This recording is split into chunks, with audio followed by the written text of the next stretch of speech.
So this one is good morning to all of you. This one is chapter number 4, and your name of chapter is mathematical logic and proof. So let's start. First topic is propositions. Propositions यानी कि आपके पास जो sentence है उसके दो ही point हो सकते हैं. प्रोपोजिशंस का मीनिंग क्या है वो पहले देख लो. उसका मीनिंग ये है कि आपके पास जो भी सेंटेंस है वो डिक्लेरेटिव सेंटेंस, यानी कि आपका जो सेंटेंस जो है it may be either false और ट्रू, यानी कि कोई भी सेंटेंस जो है या तो वो ट्रू होगा या फॉल्स होगा, लेकिन दोनों नहीं होना चाहिए.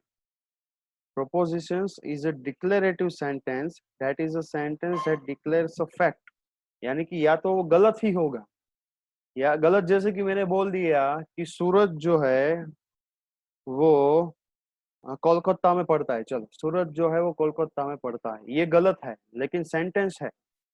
ठीक है, ये प्रोपोजिशंस हो सकता है.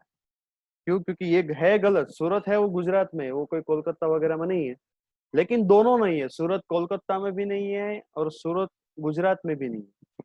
ठीक है, उस तरह के दोनों पोजीशन यहाँ पर होनी नहीं चाहिए. सो इस तरह से तीन चार एग्जाम्पल हम देख लेते कि प्रोपोजिशंस किसे बोलेंगे. कि जैसे कि Washington DC is the capital of the United state of America. ठीक है, चलो ये प्रोपोजिशंस है. Toronto is the capital of the Canada. 1 + 1 = 2, 2 + 2 = 3. ये जो चारों के चारों जो सेंटेंस है ऑल आर प्रोपोजिशंस. देखो, आप पहला देखो, दूसरा देखो, number 3, all 3 are correct. Number 4 जो है वो है गलत, लेकिन फिर भी वो प्रोपोजिशंस है. 2 + 2 3 दिया है, 2 + 2 4 भी नहीं दिया. ठीक है, सो 2 + 2 3 दिया है, वो है गलत, लेकिन फिर भी वो प्रोपोजिशंस कहलाएगा. उसी तरह चार दूसरे एग्जाम्पल अगर हम देखें कि what time is it, read this carefully, x + 1 = 2, x + y = z. सो ये चारों के चारों सेंटेंस जो है ये यहाँ पर प्रपोजिशंस नहीं होंगे. क्यों प्रपोजिशंस नहीं होंगे? क्योंकि व्हाट टाइम इज इट उसका कोई मीनिंग है ही नहीं. यहाँ पर हम ये सही या गलत का फैसला नहीं कर सकते. उसी तरह आप सेंटेंस नंबर 2 देखो, रीड दिस केयरफुली. सो यहाँ पर हम एक्चुअली जज नहीं कर पाएंगे कि ये सही है या गलत है या क्या है. उस तरह का कोई स्टेटमेंट यहाँ पर बन ही नहीं रहा. तो उसका मीनिंग ये हुआ कि ये जो है सेंटेंस वो एक्चुअली प्रपोजिशंस है ही नहीं. उसी तरह आप देखो, x + 1 = 2 and x + y = z. So x + 1 = 2, x + y = z. उसके अंदर यहाँ पर अगर सपोज कि मैंने x की वैल्यू x + 1 = 2 जो है वो एक्चुअली प्रपोजिशंस है ही नहीं. ये प्रपोजिशंस है ही नहीं. प्रपोजिशंस कब होगा? जब मैं x की वैल्यू यहाँ पर कोई असाइन करूंगा. जैसे कि 4 + 1 = 2 एंड 1 + 1 = 2. 1 + 1 = 2, ये क्या होगा? प्रोपोजिशंस होगा क्योंकि करेक्ट है. और 4 + 1 = 2 वो भी प्रोपोजिशंस होगा क्योंकि ये गलत है. उसी तरह x + y + z, अगर यहाँ पर वैल्यू दी गई होती तो हम ये बोल सकते थे कि ये प्रोपोजिशंस है. अब इस इक्वेशन नंबर 4 का तो कोई मीनिंग हमारे पास हो ही नहीं रहा कि x + y = z, तो x y की वैल्यू क्या है, या फिर ये वेरिएबल्स जो है वेरिएबल्स क्या, वेरिएबल्स के मीनिंग क्या, ये कुछ भी यहाँ पर डिक्लेयर ही नहीं हो सकता. सो प्रोपोजिशंस का मीनिंग आपको ये देखना है कि आपके पास जो भी सिचुएशन दी गई है, if you have any situations you can declare either true or false, which is known as propositions. उसी तरह नेगेशन ऑफ प्रोपोजिशंस, यानी कि ये टेबल कि उसका मीनिंग क्या होगा. प्रोपोजिशंस जो है वो सेंटेंस में होगा. सपोज कि आपका सेंटेंस टी है, ये पूरा 11 साइंस का ही अभी रिवीजन हो रहा है.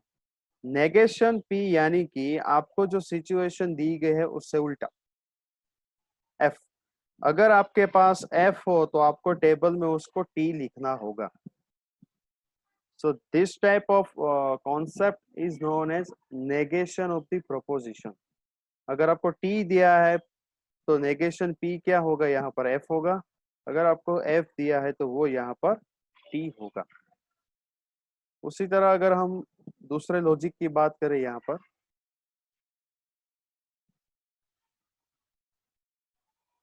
हाँ, और एक बात और कि यहाँ पर आपके पास वर्बल प्रॉब्लम भी होंगे। जैसे कि यहाँ पर आपको सिचुएशन दी, नेगेशन का मीनिंग हमेशा याद रखना कि अगर मैं वापस डेफिनेशन बोलूं, सो आपको जो सिचुएशन दी गई है, जैसे कि negation of P is denote by this symbol.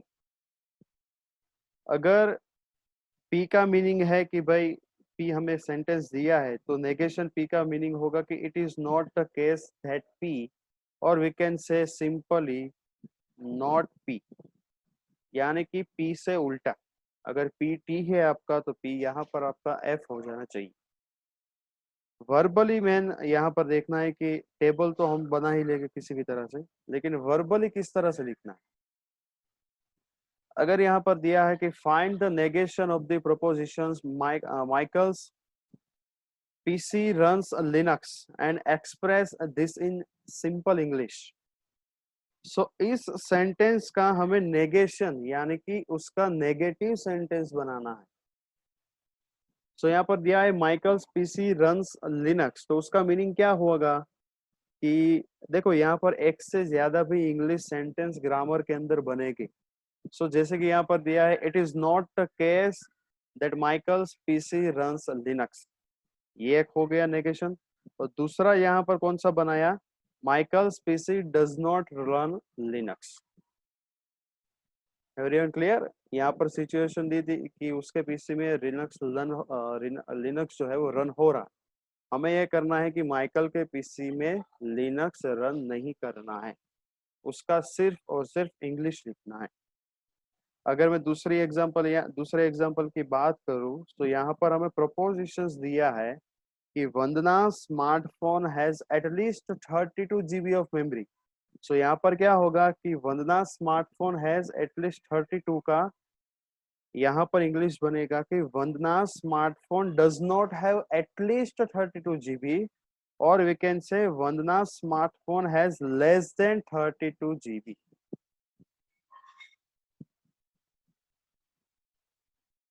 Less than 32 GB।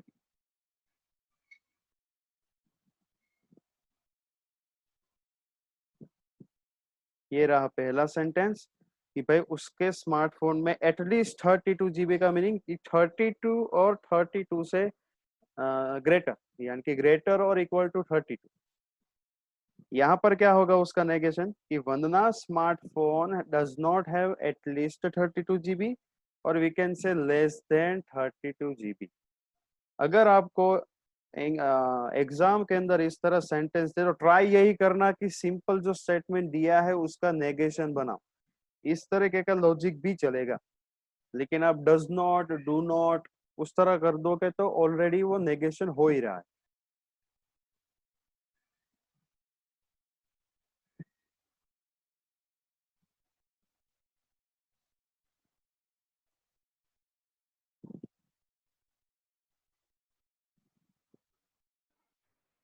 तो सर यस, मीटिंग अनलॉक कर दो।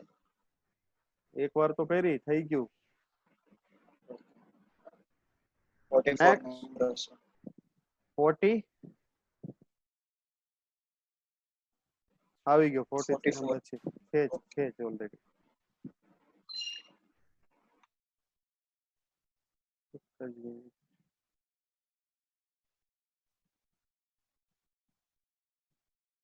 Okay, so this one is example. 11 का वापस लॉजिक जो है वो रिपीट कर लेते हैं। बुक के अंदर ये बाद में स्क्रीनशॉट खींच लेना, अगर आपको अभी भी लिखना है तो जब मैं बोलता जाऊँ तब लिखते जाना। उसके अंदर हम एंड और वगैरह यूज करते थे, यहाँ पर एंड जो सिंबल यूज करते थे 11th में, उसका यहाँ पर हो जाएगा इंग्लिश वर्जन कंजक्शन। ठीक है, so let P and Q be the propositions, पहले तो वो होना चाहिए। The conjunction of P and Q denote by this symbol P and Q। अब इसका टेबल क्या है वो मैं डायरेक्टली टेबल ही बता देता हूँ कि इसका टेबल किस तरह से होगा। तो जब भी आपके पास एंड सिंबल आए, इस तरीके का सिंबल आए एंड सिंबल, जैसे कि पी, अगर हमारे पास दो स्टेटमेंट है तो कितनी पॉसिबिलिटी है, इस तरह से टी टी, ये हो जाएगा एफ एफ, दूसरा हो जाएगा टी एफ टी एफ। ठीक है। अब जब भी आप एड एंड सिंबल लगाओगे उसका मीनिंग है कंजक्शन।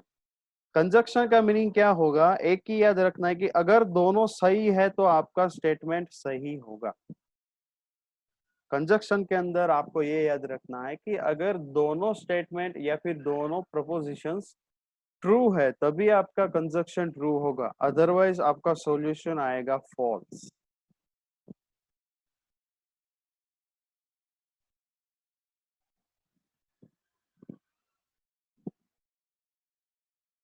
उसी तरह अगर मैं डिसजंक्शन बात करूं, डिसजंक्शन की, सो वहां पर ये वाला सिंबल होगा पी और क्यू। यहाँ पर सिंबल डिनोट किया जाएगा आपका पी और क्यू। तो पी और क्यू का मीनिंग क्या है कि अगर आपके पास दोनों स्टेटमेंट, दोनों प्रपोजिशंस अगर गलत है, अगर आपके दोनों प्रपोजिशंस गलत है तभी आपका सॉल्यूशन गलत होगा, otherwise your solution of disjunction is true. Conjunction में क्या था कि अगर आपके दोनों प्रपोजिशंस सही है तो सही होगा, बाकी गलत होगा। और डिसजंक्शन में क्या होगा कि अगर आपके दोनों प्रपोजिशंस गलत है तभी आपका सॉल्यूशन गलत होगा, अदरवाइज ट्रू।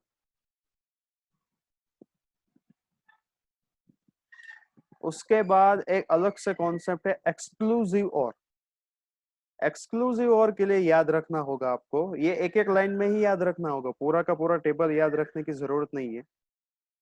कि एक्सक्लूसिव और का मीनिंग क्या होगा कि अगर अगर आपके दोनों स्टेटमेंट, दोनों प्रपोजिशंस ट्रू भी है, दोनों फॉल्स भी है, आपका सॉल्यूशन फॉल्स, यानी कि आपका एक्सक्लूसिव और सेंटेंस हमें हर बार एफ ही होगा। कंजक्शन में याद रखना है कि दोनों सही तो सही, डिसजंक्शन में दोनों गलत तो गलत, एक्सक्लूसिव और में दोनों सही या दोनों गलत, your solution must be false. तो ये रहा सिंपल एक्सक्लूसिव और का सॉल्यूशन, कि अगर दोनों सही भी है दोनों गलत भी है, आपका सॉल्यूशन गलत ही आएगा। और उसके बाद अगर हम वर्बली उसको देखें कि वर्बली कंजक्शन डिसजंक्शन को किस तरह लिखेंगे, सो वो एक बार देख लेते हैं। कि यहाँ पर आपको दिया है कि find the conjunction of the propositions P and Q where P be the Rebecca's PC has more than 16 GB free hard disk, and Q will be the processor in the Rebecca's PC runs faster than 1 gigahertz. So conjunction का meaning हमने क्या देखा था, यहाँ पर conjunction यानी कि and आना चाहिए। यहाँ पर उसका मीनिंग क्या होना चाहिए, सेंटेंस के बीच में एंड आना चाहिए। सो एंड का मीनिंग क्या होगा, यहाँ पर सिंपल सॉल्यूशन ये बनेगा कि Rebecca's PC has more than 16 GB free hard disk space and the processor in रेबेकास PC faster than 1 gigahertz. और दूसरा सेंटेंस अगर आपको बनाना है तो रेबेकास PC has more than 16 GB free hard disk space and it's processor, क्योंकि दो बार Rebecca आया यहाँ पर, देखो यहाँ पर दो बार रेबेका आया तो यहाँ पर इंग्लिश में चेंज कर दिया, it's processor runs faster than 1 gigahertz. ये जो है पूरा सेंटेंस उसको चेंज करके लिख दिया, it's processor runs faster than 1 gigahertz. यानी कि सेंटेंस के अंदर जब भी हम कंजक्शन यूज करेंगे तो एंड वर्ड आना ही चाहिए। अगर एंड वर्ड नहीं आया तो आपका सॉल्यूशन कंजक्शन डिक्लेयर नहीं होगा। उसी तरह अगर हम यहाँ पर डिसजंक्शन की बात करें, डिसजंक्शन में और वर्ड यूज होता है। डिसजंक्शन यानी कि ये वाला सिंबल पी और क्यू। सो उसका मीनिंग क्या होगा कि Rebecca's PC has at least 16 GB free hard disk space और the processor in the Rebecca's PC runs faster than 1 GHz। यानी कि डिस्टिंक्शन में हमें और वर्ड यूज करना ही पड़ेगा। उसके बाद हम यहाँ पर डिस्कस करेंगे कि conditional statement. One of the finest topic is conditional statement. ये मेरे ख्याल से यूज हो चुका है, फिर भी हम उसको एक बार यहाँ पर एक ही कंडीशन याद रखनी। देखो मैं आपको टेबल जो है वो पूरा याद नहीं करवा रहा, मैं आपको सिर्फ एक हिंट दे रहा हूँ कि हर एक टेबल में से हर एक वर्ड या फिर प्रोपोजिशंस के लिए आप जो है एक एक ही याद रखें कि कंजक्शन में क्या याद रखना है, डिसजंक्शन में क्या याद रखना है, एक्सक्लूसिव और में क्या याद रखना है। उसी तरह कंडीशनल, कंडीशनल में आपको टीएफ याद रखना है सिर्फ, कि पूरे के पूरे टेबल के अंदर अगर आपका पहला स्टेटमेंट पहला प्रोपोजिशन ट्रू हो गया, दूसरा प्रोपोजिशन एफ हो गया, सो कंडीशनल स्टेटमेंट हर बार क्या होगा, फॉल्स ही होगा।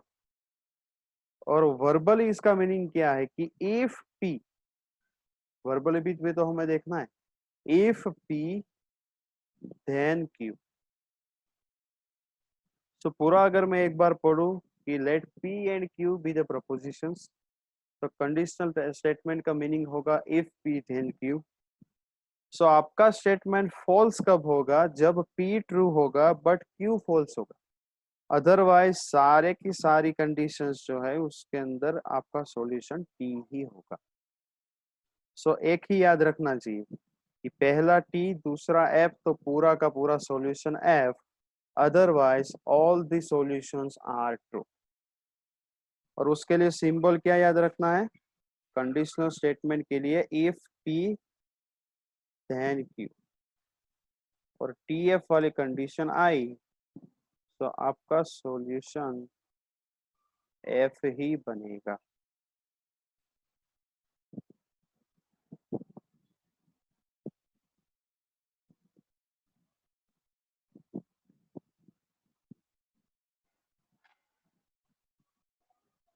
तो यहाँ पर एक वर्बल प्रॉब्लम दिया है आपको। Your verbal problem is Maria learns discrete mathematics, वो पी दिया है। दूसरा दिया है Maria will find a good job, आपको बनाना है पी टू क्यू। ऑर्डर भी यहाँ पर मेंशन किया गया है, ये पी टू क्यू दिया है, आपको क्यू टू पी भी दे सकते हैं।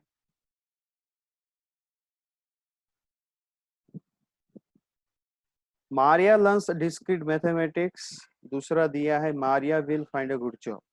तो कंडीशनल स्टेटमेंट क्या बनेगा इसका कि if Maria learns discrete mathematics then she will find a good job. If Maria learns discrete mathematics, then she will find a good job.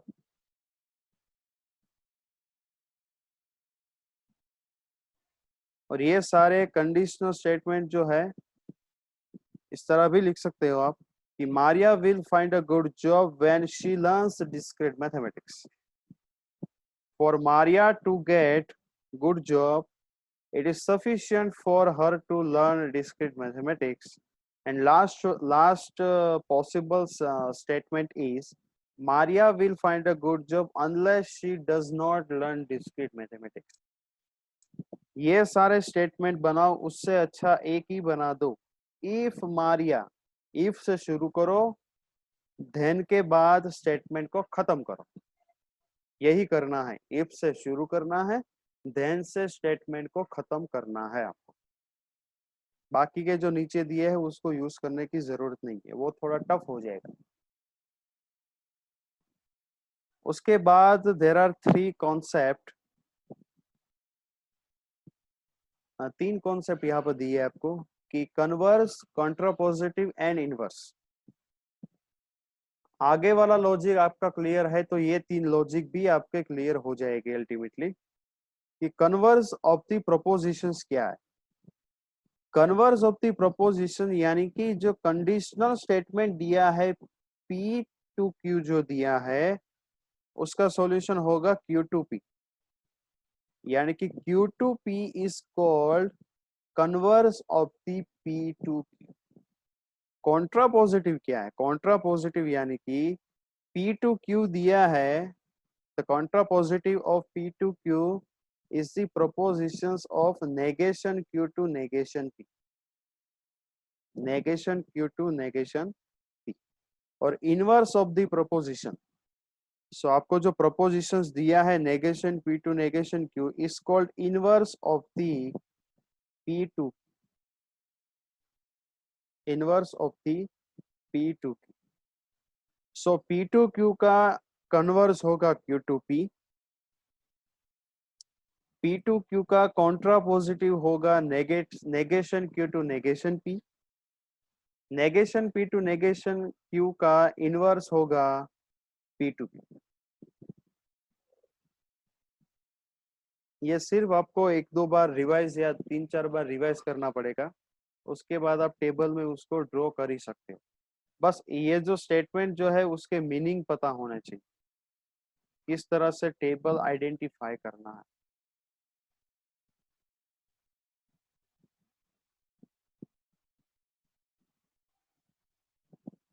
ये टेबल हम देख लेते हैं, पूरा का पूरा लॉजिक जो है यहाँ पर हो जाएगा।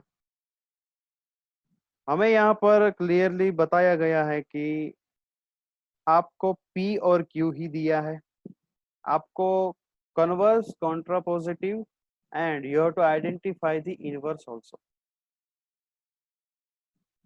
सो पहले तो टेबल बना दिया T T T F F T F F, आप जिस तरह से भी याद रखते आ रहे हो उसी तरह से याद रखना। कंडीशनल स्टेटमेंट का मीनिंग क्या होगा कि अगर मेरे पास टी एफ है तो मेरा सॉल्यूशन एफ होगा। चलो एक यहाँ पर क्लियर हो गया। Q2P यानी कि पहले हमें Q को देखना पड़ेगा, उसके बाद P को देखना पड़ेगा। सो Q वाली अगर हम सीरीज लिखे यहाँ पर तो क्या होगा टी एफ, क्योंकि यहाँ पर ऑर्डर भी चेंज होगा तो सॉल्यूशन आपका चेंज हो जाएगा। ये हो गया T, this one is also T, this one is F, this one is F। Q2P यानी कि वही वापस लॉजिक आया कि TF होगा तो तभी F होगा। तो ये देखो ये हमने लिख लिया TF और यहाँ पर हमारा सॉल्यूशन क्या आया, अगेन हमारा सॉल्यूशन F आया, बाकी के सारे T। सो Q2P लिखने के लिए आप रफ में उसको लिख देना, पूरा का पूरा लिखने की, ये जो मैंने लिखा है वो लिखने की जरूरत नहीं है। सिर्फ अगर आप सॉल्यूशन भी लिखेंगे यहाँ पर तो भी कोई प्रॉब्लम नहीं। चलो ये हो गया कॉन्सेप्ट, पूरा हो गया Q2P वाला। कॉन्ट्रा पॉजिटिव, कॉन्ट्रा पॉजिटिव का मीनिंग क्या है अभी?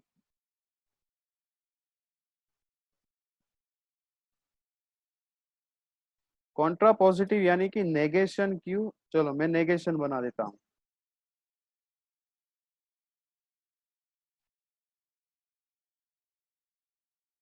चलो नेगेशन P नेगेशन Q, तो आपको अलग से नेगेशन Q भी फाइंड करना पड़ेगा। तो मैं पहले फाइंड कर लेता हूँ नेगेशन Q, उसके बाद में फाइंड कर लेता हूँ नेगेशन P। नेगेशन Q यानी कि Q जो दिया है उससे उल्टा। सो यहाँ पर क्या हो जाएगा, यहाँ पर हो जाएगा F, यहाँ पर हो जाएगा T, this one is again F, this one is again T। Second column का इनवर्स यानी कि उल्टा। नेगेशन P यानी कि ये हो जाएगा T का F हो जाएगा, this one is again F। ये दो एफ एफ दिए है तो उसका हो जाएगा T हो जाएगा, यहाँ पर भी हो जाएगा T। सो कॉन्ट्रा पॉजिटिव यानी कि नेगेशन Q नेगेशन P। सो यहाँ पर भी वापस सेम लॉजिक, क्योंकि यहाँ पर हमें कंडीशनल स्टेटमेंट दिया है। सो टी एफ जो है उसका हो जाएगा यहाँ पर एफ हो जाएगा, टी एफ का हो जाएगा एफ, बाकी के सारे टी। उसी तरह नेगेशन पी नेगेशन क्यू में भी ये कौन सा, ये वाला जो है एफ हो जाएगा, बाकी सारे के सारे हो जाएंगे। सो ये रहा हमारा पूरा का पूरा ट्रूथ टेबल। इसको डिनोट किया जाता है वर्ड ट्रूथ टेबल से, truth table of the all the propositions.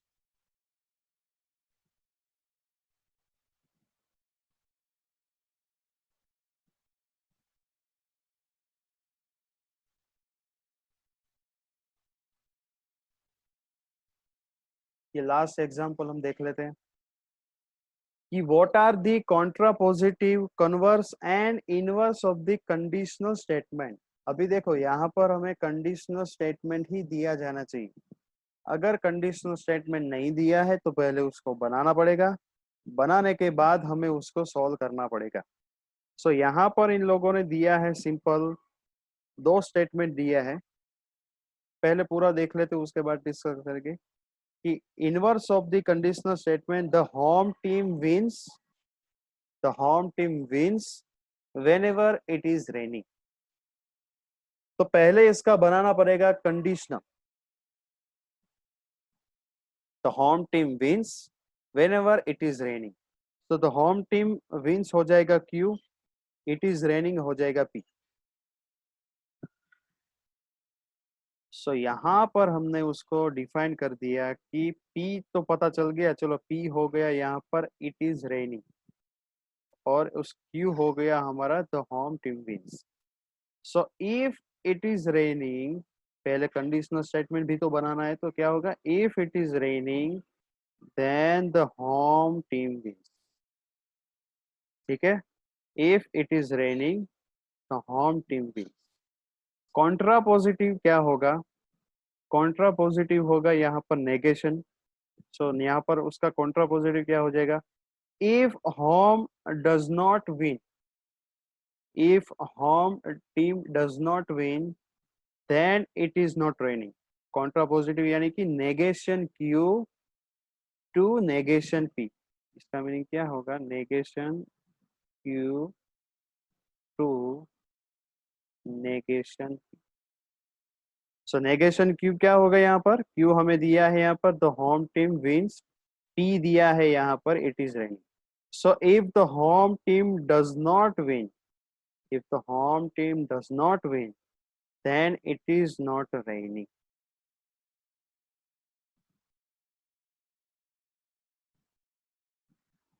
Converse क्या होगा, कन्वर्स होगा यहाँ पर पी टू क्यू का, कन्वर्स यहाँ पर किस तरह होगा,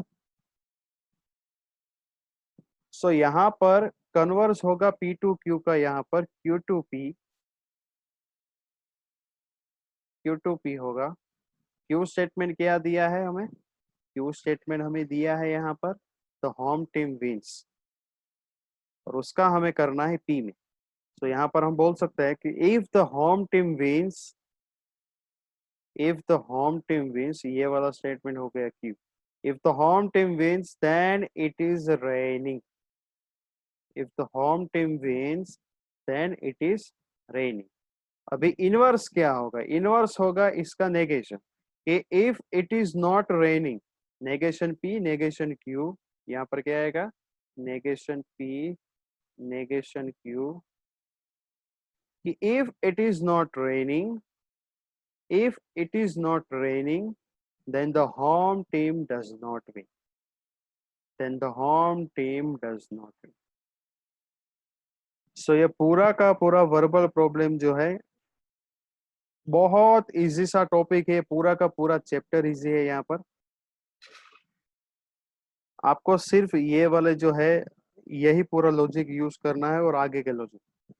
तो जल्दी से स्क्रीनशॉट खींच लो, क्योंकि अगर इसको रिवाइज नहीं करोगे तो कल का लेक्चर नहीं हो पाएगा, कल का लेक्चर आप समझ नहीं पाओगे। तो जल्दी से इसका स्क्रीनशॉट खींचना शुरू कर दो, वन बाय वन। पहले यहाँ से शुरू करो।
चलो जल्दी से फ्रंट कैमरास जो है उसको ऑन करो।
Okay, so you can leave now.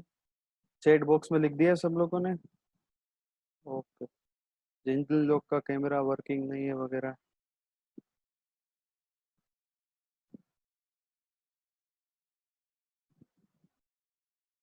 Okay ठीक है, अभी हो गया सबका, तो यू कैन लीव नाउ। और इसको एक बार रिवाइज कर लेना कल का लेक्चर समझने के लिए। ये लॉजिक जो है पूरा वो एक बार देख लेना। स्क्रीनशॉट वगैरह जितने जो भी है आपके पास उसको एक बार पढ़ लेना, क्योंकि उसके बेस पे है पूरा का पूरा। ये पूरा का पूरा चैप्टर जो है एक एक लेक्चर के बेस पे जाएगा।